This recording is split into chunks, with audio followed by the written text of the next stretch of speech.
Welcome to new blog, welcome to বিন্দাস পারিন্দা।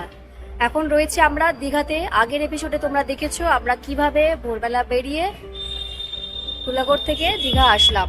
এখন রয়েছে একটা হোটেলে রয়েছি, তো হোটেলের নাম আর ডেসক্রিপশন সমস্ত কিছু আমি ডেসক্রিপশন বক্সে দিয়ে দেবো। কী প্রাইস ছিল না ছিল সমস্ত কিছু দিয়ে দেবো তোমাদেরকে। তো এখন আমরা কি করব সারাদিনটা আজকে দীঘাতে, সেই ব্লগটা এখন থেকে স্টার্ট হচ্ছে। দেখতে থাকো আমরা সারাদিন কি করছি। এখন বাজে আপাতত 12:20 বাজে। আমরা হোটেল খুঁজে হোটেল নিতে নিতে দেরি হয়ে গেল। আগের এপিসোডে যখন আমরা আসলাম, আগের এপিসোডে দেখেছো আমরা ওই 10:30 নাগাদ মোটামুটি ব্রেকফাস্ট আবার এসে করেছিলাম। তো এখন আমরা দেখা যাক এখানে সারাদিনটা কি করি, কোথায় কোথায় ঘুরি। তো জানতে হলে পুরো ভিডিওটা দেখতে থাকো। চলো, হোটেল থেকে গাড়ি বার করা হচ্ছে। এরপর আমরা যাব লাঞ্চ করতে। লাঞ্চ করবো আর একটা জায়গা ঘুরবো যদি টাইম থাকে, কারণ একটার সময় লাঞ্চ হবে বলেছে।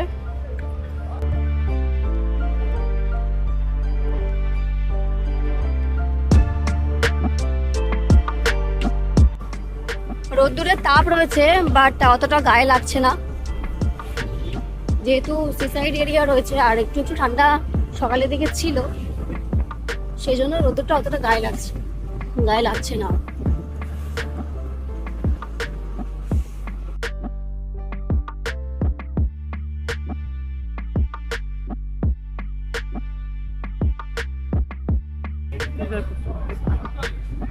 এটা হচ্ছে উদয়পুর সি বিচ। এটা মানে সি বিচটা আরো ওই সাইডে রয়েছে। আমরা এখন যাব।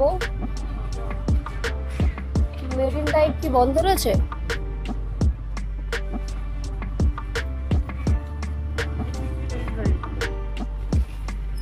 আমি তো জানি এইটাই মেরিন ড্রাইভ বন্ধ রয়েছে, তো জিজ্ঞাসা করা যায়। মেরিন ড্রাইভ রাস্তা তৈরি হচ্ছে এখন বন্ধ। রাস্তাটা হইল ওদিক দিয়ে ঢোকা যায় একটু না, কোনো দিকে রাস্তা নেই। দিয়ে দিয়ে ঢুকলে আসতে পারবে না। তাহলে এখানে রাস্তা নতুন হয়েছে দেখাচ্ছে কোথায়? এটা তো তৈরি হচ্ছে, মানে বানানো চলছে। রেডি গাড়ি না রেডি হয়ে আপনারা বসবেন নাকি? না না চলে যাও। এই পার্কিং যেহেতু মেরিন ড্রাইভ বন্ধ আছে, সেই জন্য আমরা উদয়পুর বিচটা একটু ঘুরে নিই। হাতে মোটামুটি আধা ঘন্টার মতো সময় রয়েছে, তো ভাবলাম তোমাদের সাথেও শেয়ার করা যাবে উদয়পুর বিচটা। এর আগে আমরা এসেছি, বাট এই রাস্তা দিয়ে ঘুরে আবার চলে গেছি। নিচটাতে নামা হয়নি, তো আজকে নিচটাতে নামবো। চলো।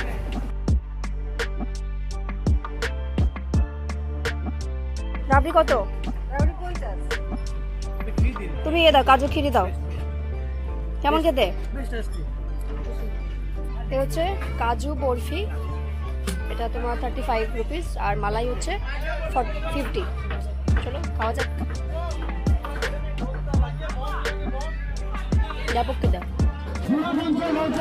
সিরিয়াসলি ভাই, অনেক ভিডিওতে দেখছিলাম যে মানুষ বসে এখানে রেস্টুরেন্টে খাচ্ছে, অথচ পা সমুদ্রের জলে।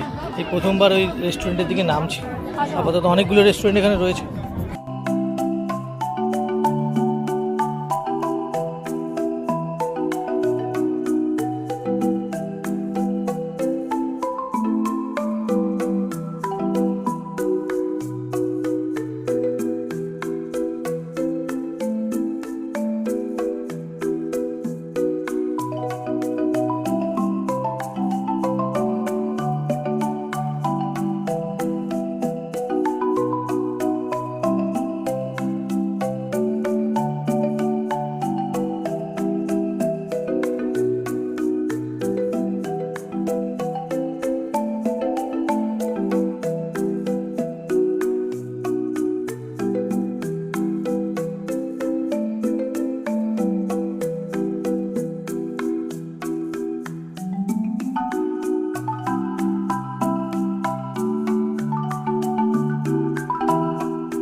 সব শেষ হয়ে গেছে।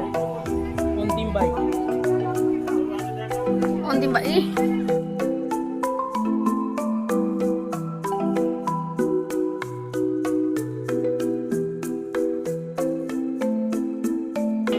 লাঞ্চ হয়ে গেছে, এবার আমরা যাব সমুদ্রের দিকে। নেই, ঘড়িতে পড়ে নেই। এখন মোটামুটি 2:10-15 হয়েছে। সমুদ্রের দিকে যাবো, লাঞ্চ হয়ে গেছে। তো আমরা এই হোটেল থেকে জাস্ট বেরোচ্ছি এখান থেকে। ক্যামেরা সমুদ্রে নিয়ে যেতে পারছি না, তাই জন্য ফোনটা নিয়ে যাচ্ছি। ফোনটা আগে আমরা যখন এসেছিলাম এই যে কভারটা কিনেছিলাম, এই কভারটাকে মানে এই কভারটার উপরে ভিতরে ফোনটাকে ঢুকিয়ে ব্যবহার করব। তো দেখা যাক সমুদ্রে আরও একবার। চলে আসলাম দীঘা সমুদ্র সৈকত। দেখো প্রচুর মানুষের ভিড় রয়েছে, এখন 2:30 বাজে, মারাত্মক ভিড় রয়েছে। আমরাও নামবো, তার প্রস্তুতি চলছে। সবাই একে একে এই পাথরগুলো ক্রস করে এগিয়ে যাচ্ছে।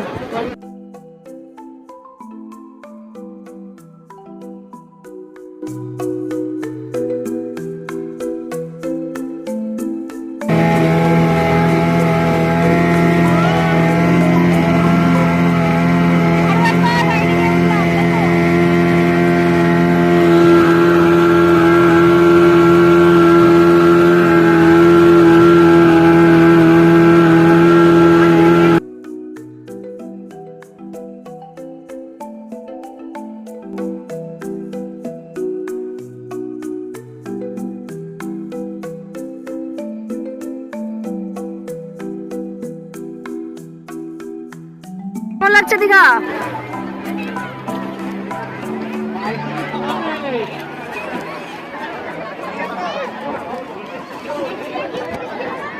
আজকে দীঘাতে সেরকম কোনো ঢেউ নেই, হালকা ফুলকা ঢেউ আছে।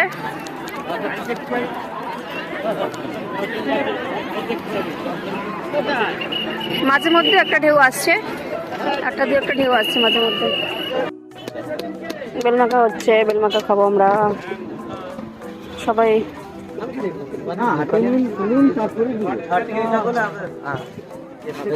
কেন দেখবে না ভাই জিনিস কি বাবা বলুন। হোটেলের ছাদ থেকে এই হচ্ছে ভিউ, চারিদিকে হোটেল আর ওই যে জলরাশি দেখা যাচ্ছে ওই দূরে।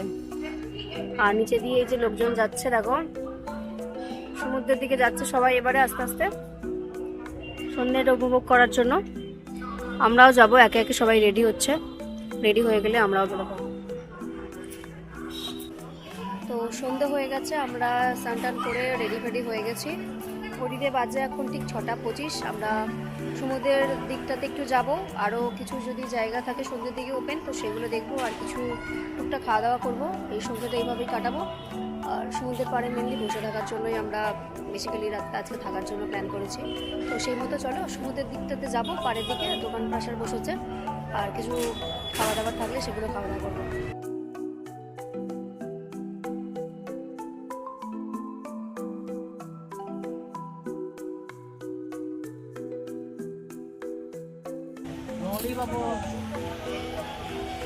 এটা বসে বসে শুধু খেয়েই যাচ্ছে, নলি পাপড় পাপড় ভাজা খায়।